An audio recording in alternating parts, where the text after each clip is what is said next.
जब कोई बेटा पैदा होता है तो घर में ढोल बजते हैं, लेकिन जब बेटी आती है तो बाप का चेहरा क्यों उतर जाता है? क्यों? क्या बेटी बोझ है? नहीं, बोझ बेटी नहीं होती। बोझ वो लालची सोच होती है जो बेटी के पैदा होते ही उसके बाप को डरा देती है कि एक दिन कोई लालची पगड़ा बारात लेकर आएगा और मुझसे 10 लाख मांगेगा, गाड़ी मांगेगा, और जब नहीं मिलेगी तो उस फूल सी बच्ची को या तो जला देगा या जहर पिला देगा या फांसी पर लटका देगा। यही डर जो बेटी से ज्यादा समाज के दहेज लोभियों का चेहरा बाप को याद दिला देता है। इसलिए बेटी के पैदा होते ही प्यार से पहले चिंता जन्म लेती है, और वही बेटी जो अपने माँ बाप से जान से ज्यादा मोहब्बत करती है, किलोमीटर दूर भी ब्याह किया जाए और वो सुन ले कि उसके बाप की तबीयत खराब है तो अपने सास ससुर से, अपने पति से लड़ते हुए आती है। क्यों?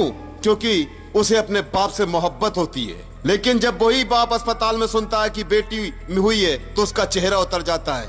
क्यों? क्योंकि इन लालची पगड़ों की वजह से वह बेटी बाप को बोझ लगने लगती है, क्योंकि समाज उसे सौदा बना देता है। अब सुनिए एक सच्ची कहानी। पूरन लाल पुत्र श्री नारायण लाल, ग्राम मड़ौली, थाना फतेहगंज, पश्चिमी जिला बरेली, आज अपनी बहन लक्ष्मी को एम्बुलेंस से लेकर थाना नवाबगंज पहुंचा।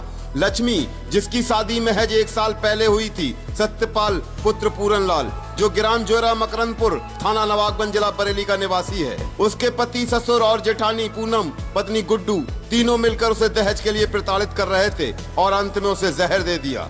लेकिन लक्ष्मी की सांसें अभी बाकी थीं और उसी एम्बुलेंस में उसने थाना नवाबगंज में अपनी जुबानी बयान दिए कि उसे दहेज के लिए जहर दिया गया है। थाना नवाबगंज की पुलिस ने तुरंत FIR दर्ज की, लेकिन क्या इससे बेटियों का डर खत्म हो गया?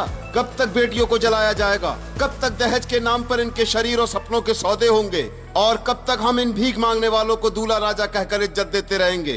क्योंकि सच तो ये है, दहेज मांगने वाला इंसान नहीं, भिखारी है। और वो ऐसा भिखारी है जो शर्म से नहीं, घमंड से सिर उठाकर भीख मांगता है। कम से कम सड़क का भिखारी तो कहता है 10 रुपए दे दो, लेकिन ये दहेज के भिखारी तुमसे तुम्हारी बेटी भी मांगते हैं, साथ में तुम्हारी इज्जत, तुम्हारी कमाई और तुम्हारी जान भी मांगते हैं। अब फैसला लो, या तो बेटियों को बचाओ या फिर दहेज के दलालों को सम्मान देना बंद करो। जिस दिन हर माँ बाप ये कह देगा कि दहेज मांगने वाला हमारे दरवाजे पे नहीं आए, उस दिन दहेज लेना अपराध नहीं, शर्म की बात बन जाएगी।